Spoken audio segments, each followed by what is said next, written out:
Labadiena, esu Vytis Lasys, Kauno rajono Akademijos miestelio gyventojas ir šios sniego ir ledo bažnyčios autorius.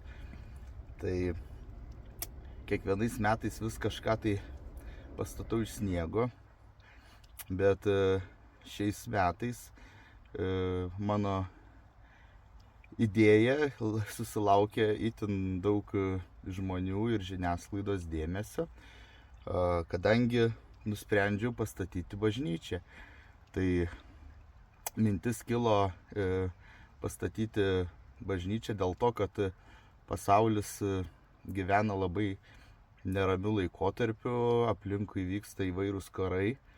Tai toksai buvo mintis, kad kai labai kažkas negerai, tai belieka tik melstis. Tai matos, kad labai daug žmonių šis kūrinys palietė ir buvo jis labai toksai nusisekęs gavosi.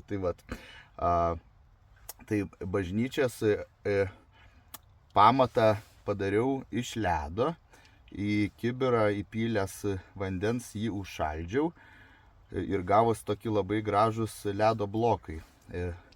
Kadangi oro sąlygos leido tą padaryti, po to pasnigo ir buvo temperatūra arti nulio, tai sniegas puikiai lipo ir tą patį pradėjau daryti iš sniego, supildamas į kvadratinius 20 litro kibirus, suslėgiau tą sniegą ir gavos tokios labai gražios plytos. Ir aš pradėjau tas statybas ir pastačiau pirmą šią bažnyčios dalį. Tai čia tokia pagrindinė kaip ir pamaldų vieta. Čia yra ir aukų dėžutė, yra altarėlis su kryželiu. Yra čia tokios lentynėlės, kuriuose sudėta tokia atributika, kurią galima rasti kiekvienoje bažnyčioje. Taip pat mes turime dar ir kitą kampelį, kuriame yra švęstas vanduo. Taip pat dar vieną turime patalpą, kuri yra kaip zakristija, tai jinai sujungta su bažnyčia.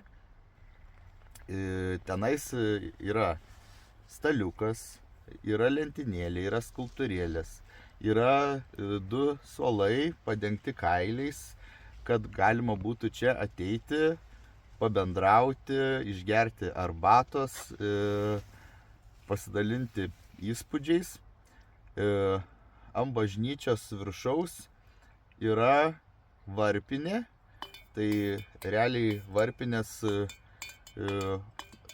yra aukščiausia bažnyčios vieta, kuris siekia 3 metrus.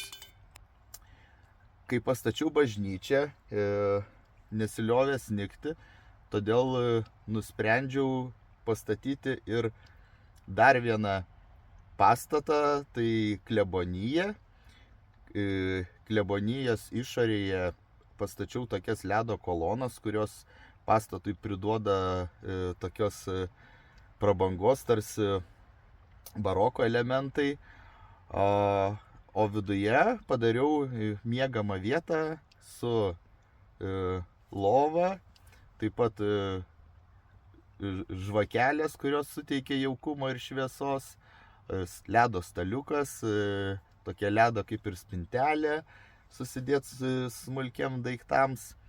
Tai dar toksai iškilo pastatas ir galima sakyti, mes turime dabar visą kompleksą.